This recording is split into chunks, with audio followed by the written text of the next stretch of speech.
My angle from it is always one of self-elevation. Like, how can I exist in the moment of what's happening, but also be above the moment and see the whole game board? Yeah. So I've been doing a lot of systemic studying, which means I'm looking at how do people who are in power or are in positions that I want to be in move, think, engage, react. How do they hold on to that power? How do they wield that power? How do I take it? Stimulation like coffee, swear they ready to risk it. D&D if it's positive, never fail, they'll miss it. Entitlement, hypertension, accountable is deficient. Painted like I'm Da Vinci, but own it like my invention. I feel like I benefited when reading my brother's sentence.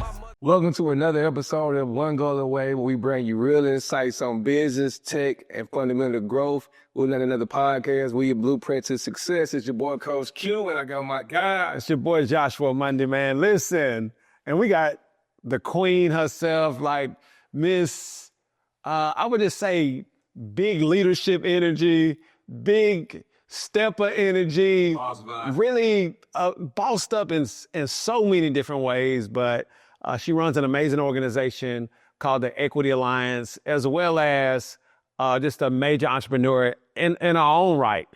So we have Tequila Johnson. Thank you for having me. What's up? Welcome. Introduce yourself to the audience. So what's up, y'all? My name is Tequila Johnson. I'm the CEO and co-founder of the Equity Alliance, amongst other things. As Josh said, I'm also a leadership coach and a political strategist. Yeah, so we wanted to have Tequila on. We just wanted to have some good conversation around what we should be doing as Black Americans in this environment. I know we've been talking a lot about Trump, but we don't want to talk about Trump anymore. We talked about him for like 2 weeks straight, but now we want to really get into solutions around what we can do as far as Black Nashville, Black America, and just really come up with a plan. But how was your weekend, bro? So before we jump in, let's just kind of kick back. So, man, my weekend was relaxing. I didn't do a lot this past weekend. It's been like, kid-centric, man. You know what I'm saying, when I got the kids. But I am working on,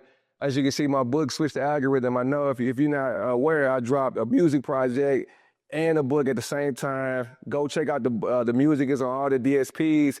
But I'm working on a music video right now for it. I'm just going to keep working on content around it. I think it's important to really sometimes you got to put that medicine in the candy. So I'm working on ways to really, keep it moving and keep the energy going while I get that message out, man. What about, I saw you had a Flavor of Love episode, you know what I'm saying? So listen, man, it was so dope. So I do these dinner parties in Nashville. I've been doing them for the last 8 years, easily. And at the top of the year, I decided that I wanted to branch out. Like, I wanted to play outside my sandbox. I feel like I've been super comfortable in Nashville. I know everybody. I've always done things and events and parties, but I always wanted to let me see if I got the sauce anywhere else. And so I decided to do Dinner with Strangers in Charlotte, North Carolina. I sold tickets for about a month, and I looked at the guest list, and it was nothing but women. And I was like, yo. But I looked at it, was like number women, it was just me. And I was like, man, this kind of feels like Flavor of Love or the Red Balloon Pop Show or something like that. But man, we had an amazing time. It was so dope. Just to really build community in Charlotte. So now, like, I have family in Charlotte now. So we have like this group me where everybody's on there and we talking and sharing ideas. And then I think they're going to come to Nashville. I said, some of them going to come to Nashville for the one. For the reunion or the Nashville? No, for the Nashville one. So some of them wanted to come to Nashville anyway to visit. They were like, man, I want to come when you do the one in Nashville. So it's like really building community. And I was joking online. I was saying, like, since dudes don't really be showing up, I'm like, man, it's going to be me, Quan, and 500 women for the reunion, So I'm doing a reunion of like every city. So I'm going to bring every city together and do like one big dinner in January 2026. Oh, I love that. Oh, it's gonna be fire. So, that was a dope time. And then also, listen, I did drop a book. This was at January, the top of last year, but I'm still pushing it. I still get paid off Amazon. Number one came out in 1920. Yeah, always Amazon bestseller, you know what I mean? So we dropped the book. So y'all want to check that out, joshuamonday.com. If you want to check out the things that we're doing around the dinners is on my website as well. So wherever you're watching from, I'm generally probably coming to your city to do a dinner to build relationships. So that's what we're going to be doing now. Tequila. To plug my yourcoachq.com as well for any of my content and books. Yeah, now, so Tequila, I saw you was outside this weekend. Yeah. I went to the Southern Comfort Day party. Yeah. They look like that's. They look like it was. I look like it's like. One of the things that I find very interesting is that people don't go out and just engage anymore. Like everything is so segmented. You go to the club, people in their section, but Southern Comfort was like people was vibing, they was dancing, the music was good, the weather was good. So I'll go and do that. I went to church. I did a couple other things. Church you go to? I go to First Baptist Capitol Hill, but I've been visiting Watson Grove. Okay. And, usually one of the things about political organizing is that the faith community is like the cornerstone of where political organizing happens. Yeah. So most times I'm visiting multiple churches. Like I love visiting different churches because it helps me connect with people in a very vulnerable place. Church is a vulnerable place where I feel like I could be myself, feel like a safety net in the church. Yeah. So if you got a church and you want me to come visit your church, hit me up. I'd love to worship with you. Oh yeah, let's go. So let's jump into it. So I say I cause a bit of a firestorm on the internet. I know we have viewers from all over the country. We're based in Nashville, Tennessee. I've been doing a lot in regards to community building, entrepreneurship, a lot in my city for over 20 something years. So I guess when I speak or I say something, it rings like true, and like it gets a reaction. It gets a reaction when I speak on certain things, and I was just speaking on, and I don't know what made me post that. Talking about it. Yeah, we just thought it was. So we've been talking about it on the phone, and I'm gonna read you all what I posted on Facebook, which it just went viral. I mean, it was like 1 million shares. 59 shares, 519 people. Go from 1 million. Hey, no, that dude so good. Man, it was like 1900 on the kids are saying, but see, it was mine. That was a big jump, man. I was like, oh, yeah, be here going, right? You ain't supposed to clean it up. So I was just saying, I said, it's taking me a minute to realize this, but nobody in Black Nashville like each other for real. Like I said, it's pockets here and there, but for the most part, it's a whole bunch of sneak dissing, board blocking, board meaning like board service. So if you want to serve on a board or like doing good. And a lot of relationships are built on boards. So sometimes people like to keep those boards exclusive and they don't want you on there. So they blocking, well, what do you think about Joshua Monday? Oh, no, you don't want him on here. And then, so it's like board blocking, pointless competition, lack of collaboration. I can go on and on, but I pray in this season that we bring the love back because what's happening before our eyes is insane. And I didn't think that was going to. No, yeah, he did. Man, he did. Listen. Yes, he did. Sure did. I didn't know my phone was on when I went live. Yeah, you did. Yeah, you did. You know. So I didn't know. I mean, I knew it was going to get a reaction, but I didn't know it was going to get this type of vitriol where people are like, well, yeah, I experienced that too. Or they started picking different things that meant to them or like where they was like making that like, okay, lack of collaboration. So if somebody will grab lack of collaboration and say, well, yeah, I try to collaborate with people and they always standoffish or this and that, or they'll take certain segments of what I was saying. Yeah. But I've experienced all of that, what I'm saying, so I've experienced that where I feel like I don't mess with nobody like that. I try to do good by people. I try to do good by the community. I try to give back. We created a school, to give back, but it's like at every step we have like this energy of resistance. So let's answer the question that I think everybody want to know. Okay. Who the hell was Josh talking about in his post? Were you talking about someone in particular in your post, or as Quan said, did that post apply to several different experiences. It applied to several different experiences. It wasn't just going towards one person. Now, if you felt it in your heart and you felt something, I mean, you probably did something to me. You know what I'm saying? Hidden dog will holler every single time. But I've experienced all of it, and we have these conversations all the time, and I'll be like, yo, bro, like I ain't never did nothing, you know what I mean? Sometimes it's disheartening. Yeah. That's what it is. And I'm tapping into this book that everybody's been talking about, that Mel Robbins book. Yeah. And it's that let them theory, where you just got to let people feel the way they feel, and you cannot attach that energy to you. Yeah. And so sometimes the Scorpio in me does not let things go. Like I guess I've been watching. Oh, listen. I'm an Aries. So, you know, Quan has been my coach. He's been literally Coach Q with me, because it's like certain things that people do to us, like I can't let it go. Like I want blood for blood. all right, cool. I want to do something. It's like, so let's just talk about like, let's not even actually, let's go into what are your thoughts? What are your thoughts? Not about just the post, but just about in general. Okay. Like, you want to get into it.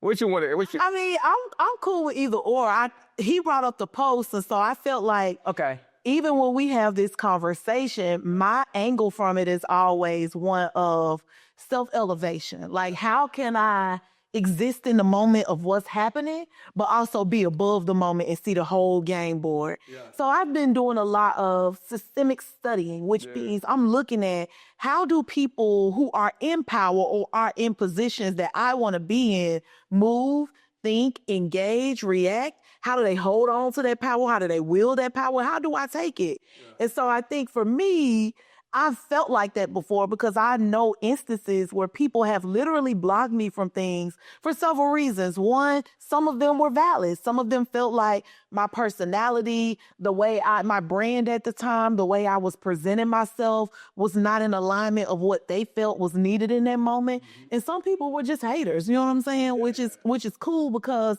the thing that I think is beautiful about us is, yes, we have built things. We can show receipts of things that we've been successful at. Yeah. Not just the Equity Alliance for me, several things that I've been successful in several entrepreneurial endeavors, but I'm also a cultural captain, as I like to call myself. Like, I can also show up in spaces where most people assimilate and be myself. Yeah. And that is uncomfortable for a lot of Black people in power, because not only are you threatening their position by being in the room, but you're also threatening their existence by being who you are. Oh. So for me, that's a bar. What I brought up to you in that post was, we have got to stop. First off, I think what people need to do is be real about what it is you want. Because most people say, and I said this in my post, that they want support, when actuality, you want proximity to power. Yeah. In actuality, you want access. In actuality, you want resources, you want influence, you want the things that you see that person has, and you see that person as a doorway to getting them. But the capitalist rules and power does not work like that. Mm-hmm. You don't bust your butt getting power to give it away to somebody just because they feel like they deserve it. Right. You got to take power. You got to position yourself for power. So my thing was, instead of focusing on them, focus on what you have that they need. Yeah. Because the person who has power controls the resources that they value. I'll use you for an example. You may not be in a position of power, meaning you're not in the Black bourgeois, all the money, you know, all that. You're not that Black man that they name when they think about wealthy Black people. Mm-hmm. But you have a relational power that most billionaires don't have. Yeah. And don't get on here and say billionaires don't care about people, community, and relationships. At one point they didn't, but if you look at what's happening and trending in social media now, more billionaires who have no reason to do this are starting podcasts. Yep. They're doing more influencer speeches. Yep. They're doing things to talk about themselves more. Just think about your boy Facebook. Yeah. Oh, yeah. What's the name? Zuckerberg. Yeah. So you've been thinking about Zuckerberg had to reimagine his whole brand. Yes, he was just like the geeky guy that when you saw him, you just thought about, geek nerd or whatever. They'd say, hey, Zuck, We're going to grow your hair out. You're going to put some chains on. You can get some J's. Yeah. Get a roll. You're going to get some J's. We're going to connect you with T-Pain. We're going to do things that make you more culturally relevant. Yep. So that you can feel like you're just the guy next door. Exactly. Instead of the elitist nerd. And you have that naturally. So there are people who are sitting in rooms that may be blocking you because they see that natural gift that you possess, but they haven't figured out how it benefits them. It is your responsibility to show them your value. And you can either do that nice or nice nasty. But I still think it's worth a comment. I mean, so there's two schools of thought. It's like, yeah, they may be valid reasons, there's things you can do to put yourself in a position where they will open the doors and you're gonna be so valuable where they can't leave you out. But it's still also a good conversation piece for the other side, because sometimes you may get to that point and then get so caught up in what you're doing where you got to re-engage on what the whole point was. So I think it's still a valid conversation. Even if some of the people in that position read that post, it may be a moment for them to take a break and say, you know what? I haven't been as intentional as I intended to be once I got into this space, and let me make sure I re-engage on some things that I said I was going to do. So I think, although it is the fuck them, let them be, do you, and just lock in, because that's always my approach to it. But I do think it's still worth a conversation on making sure, because sometimes once you get yours, got mine, get yours, become a theme. You know what I'm saying? And that thing is, I think that is the. But that's also not what I'm saying. No, I know. I think but here's where I'm like, here's the problem where I feel like in our community is where, all right, if I have been successful and I am successful, I feel like we have to create 10 more successful people. And what happens is that, okay, I'm successful and okay, it's going to take a lot for me to, extend myself to the whole community. But if I identify and I evaluate talent. Even like the people under me, I'm like, okay, that boy got it. Okay, he got it. I'm reaching out and saying, hey, man, listen, man, I see what you got going on, man. Listen, if I can be of any service to you, bro, you got it, bro. Just keep pushing. Or, you know what I'm saying? Like extending yourself in a way that you are developing the next talent is, I feel like, what's needed, because it was an era in time in like Nashville. It's all history. It's all history. Yeah. So when you had the Sam Howards of the world, Sam Howard was the epitome of Black success and wealth. Okay. And so Sam Howard went and got the Young Bulls, the Lee Mollett's, and all these other guys, and was helping them and forming them and mentoring them. And a lot of guys, they always say, Sam Howard was my mentor. But what happened with Sam Howard and how they came at him in regards to when he was successful, it made everybody go into this, okay, I'm finna get mine, but I gotta be super low. I hear that. I also want to reframe it, because I'm not saying I am a person that believes in community, but I am also a part-time anti-capitalist. And so I think that what we did was we traded community values for Black excellence. Okay. You don't become a billionaire by putting everybody on. You become a billionaire by hoarding resources. And most people, what we want capitalist benefits with community relationships. Yeah. It don't work like that. Yeah. Pick a side. If you want to be in the game, you got to play by the rules. You got to know the rules. You got to accept the rules. You got to put your feelings in your back pocket. Stop taking things personal and play by the rules. If you want to be in community, hey, the Equity Alliance is open. Yeah. We welcome you to come be in community. We don't pay that much. You're not going to become a billionaire or millionaire by being a part of it, but the community relationships that you want are there. If you want to make money, you have to recognize the rules of the capitalist game that you're playing and play by them. And you can't feel sorry for yourself when the rules aren't being bent to benefit your own ego and emotions. It don't work like that. So I think that I agree with you. We do need to be putting people on. But what I saw from that post was everybody feel like they the person they need to be put on. No. Who gets to decide who you put on? Like, you made your money, you got your big house in Brentwood, you got your wife, your kid, your business, and now I'm making a post saying you ain't putting me on. Like, I don't even know you. Why do I need to put you on? Have you made it your point to figure out what?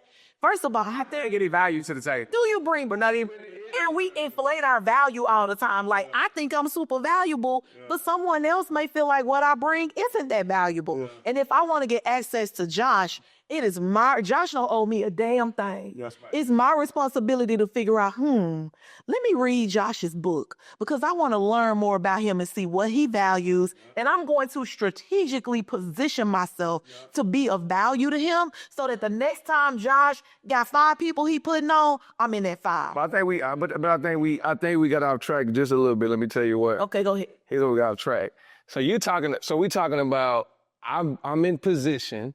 I could or couldn't make a decision on bringing something. Josh was talking about people putting intentional effort to block opportunities. So it's not so much that I owe you, it's that I am going out of my way to say, not him, I don't want him as a blocker. So that's a bit different. That's a bit different than extending an opportunity. So we saying game. No, it's not. Well, I mean, I would get game or not game. So if it's part of the game for it to happen, it's also a part of the game to be called out when it's happening too. So call them out. Who did that?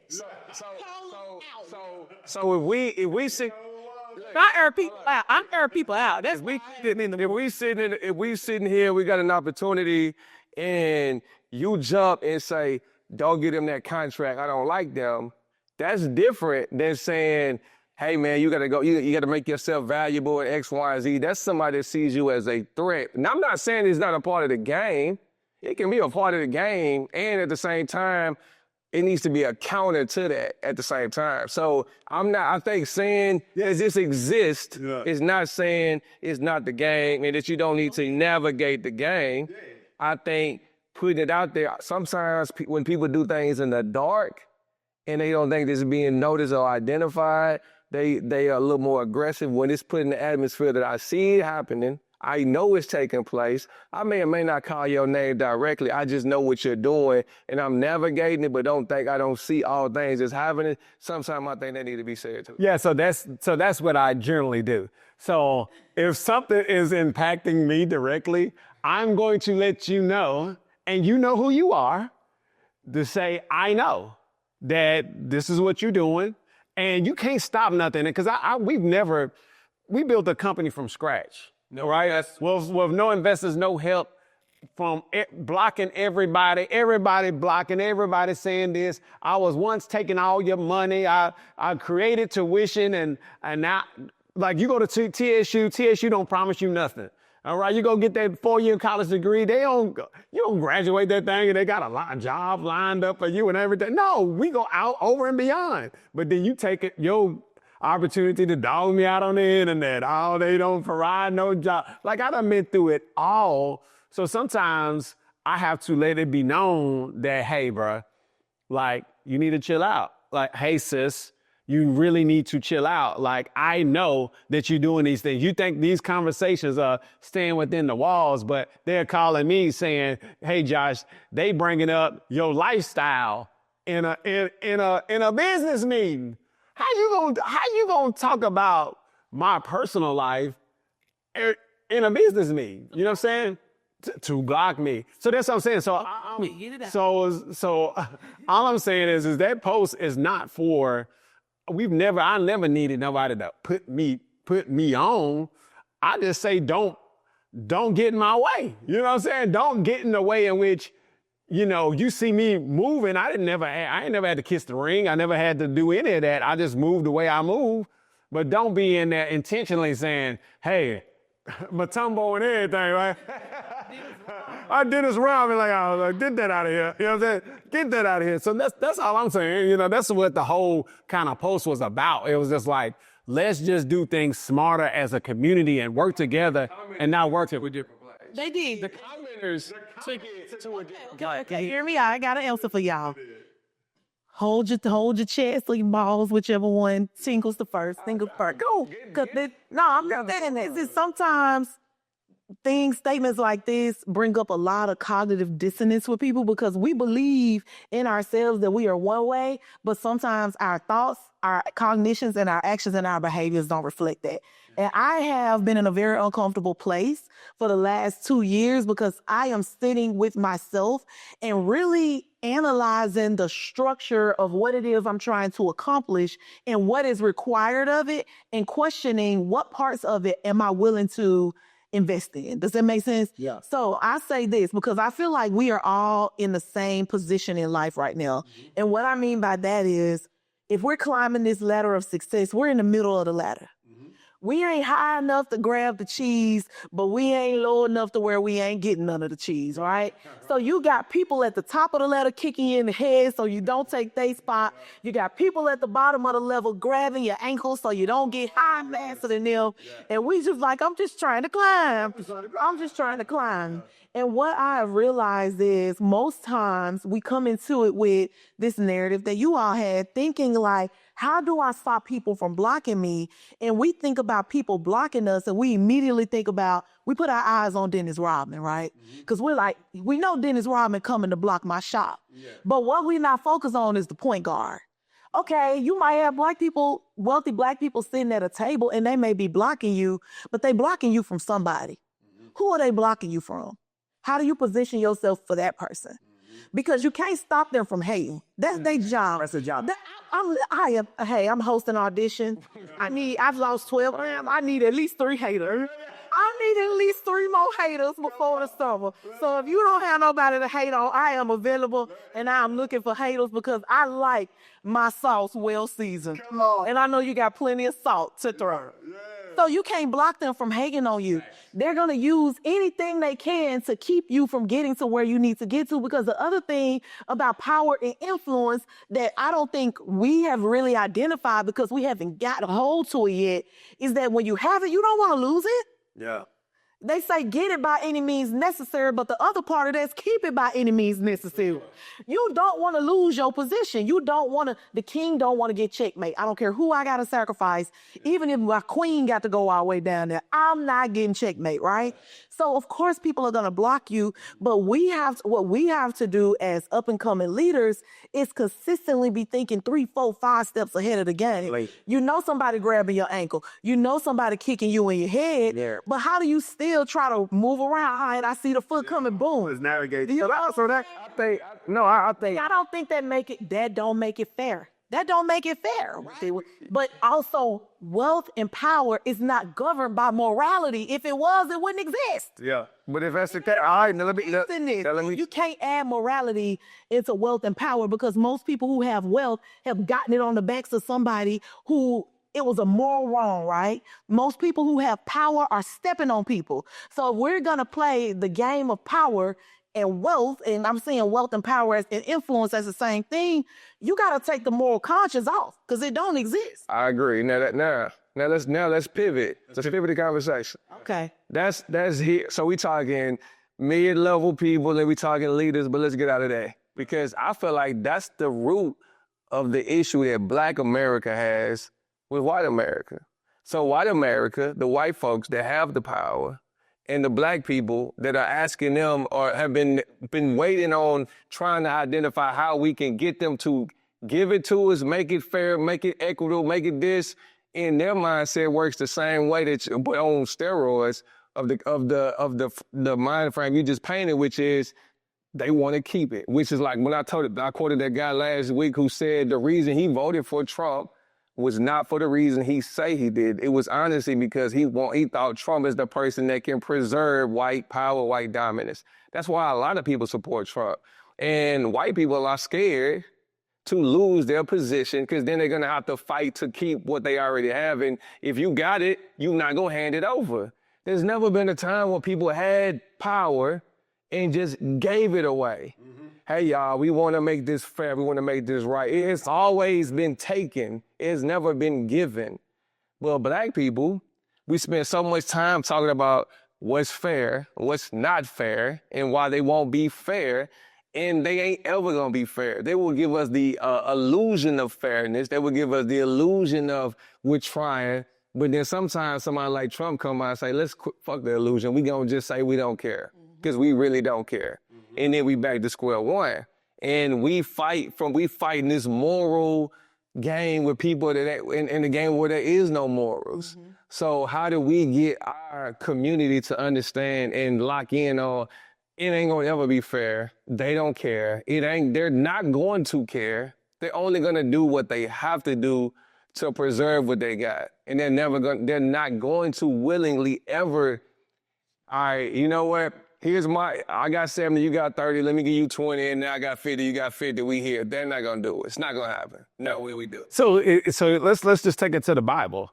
So if you, in the Bible, when they was the wall of Jericho, right? And so it was like tribes in the Bible. So everybody had a mission. So it wasn't that, all right, we're going to because it's impossible to get everybody on the same page.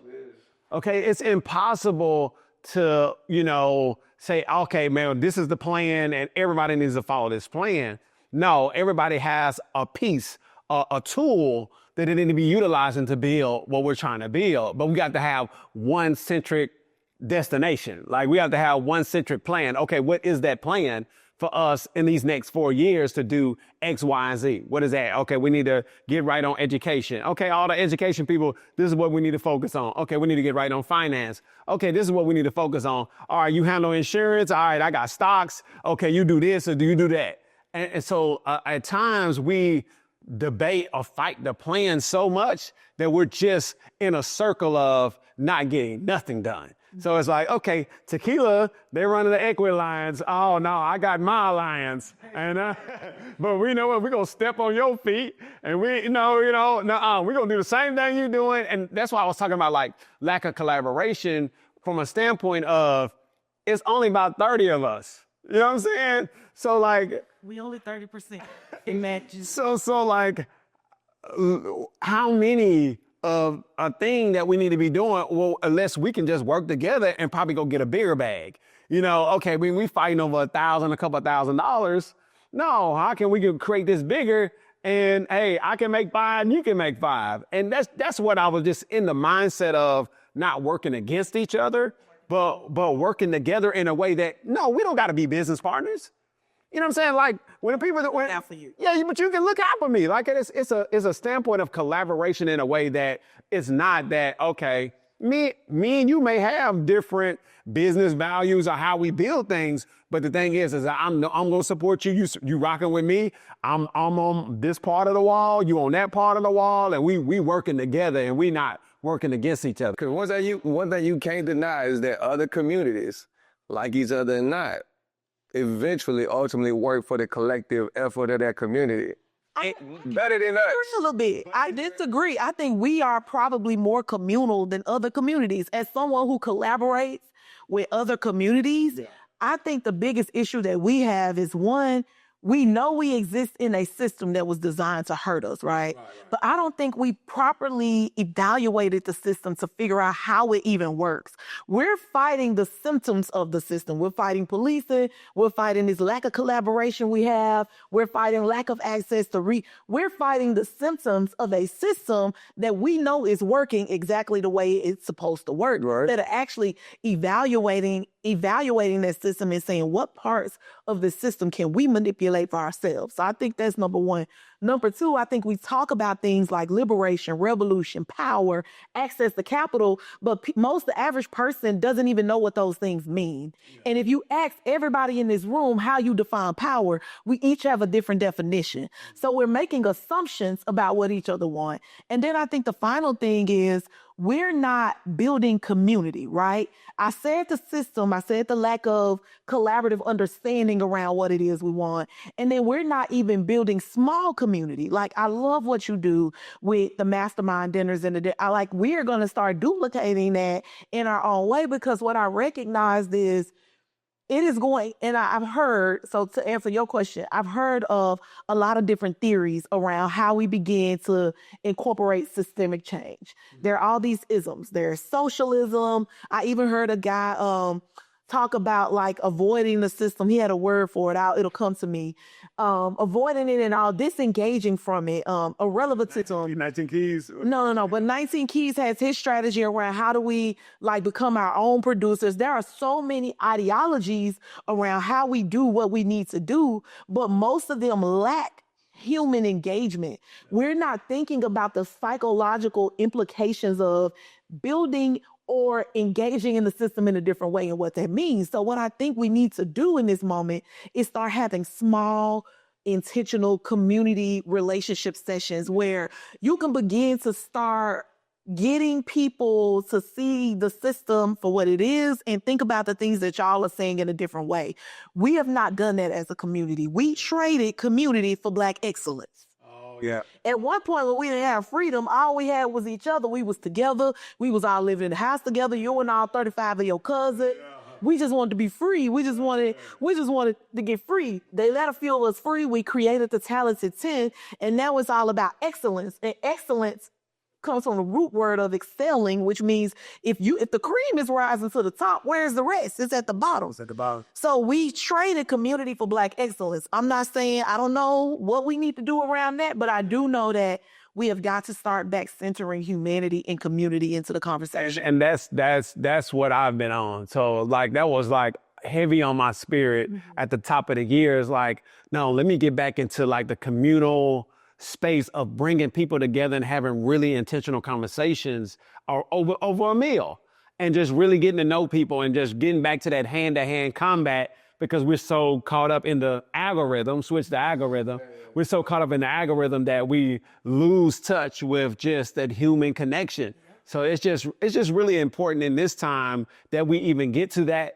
And this is probably, we need a part 2 on really how do we even start the planning process of what does that look like? How do we even, I know the word they always use is Black people are not a monolithic, you know, it's like, that's the one thing that we all always hear, but like, how do we start to have these central conversations and start getting pockets of people together so we can start making moves so that we can actually not, get on some sheet of music, whatever that is, you know what I'm saying? Like, we just got to get on some sheet of music where we can start making progress. So let's just before we wrap, let's just talk about some great things that you all are doing over the Equity Alliance. What's some things that the people need to be tapped into? What's some current needs, things of that nature? Yeah, so like you, my spirit was very centered in community because I recognize I'm just one person.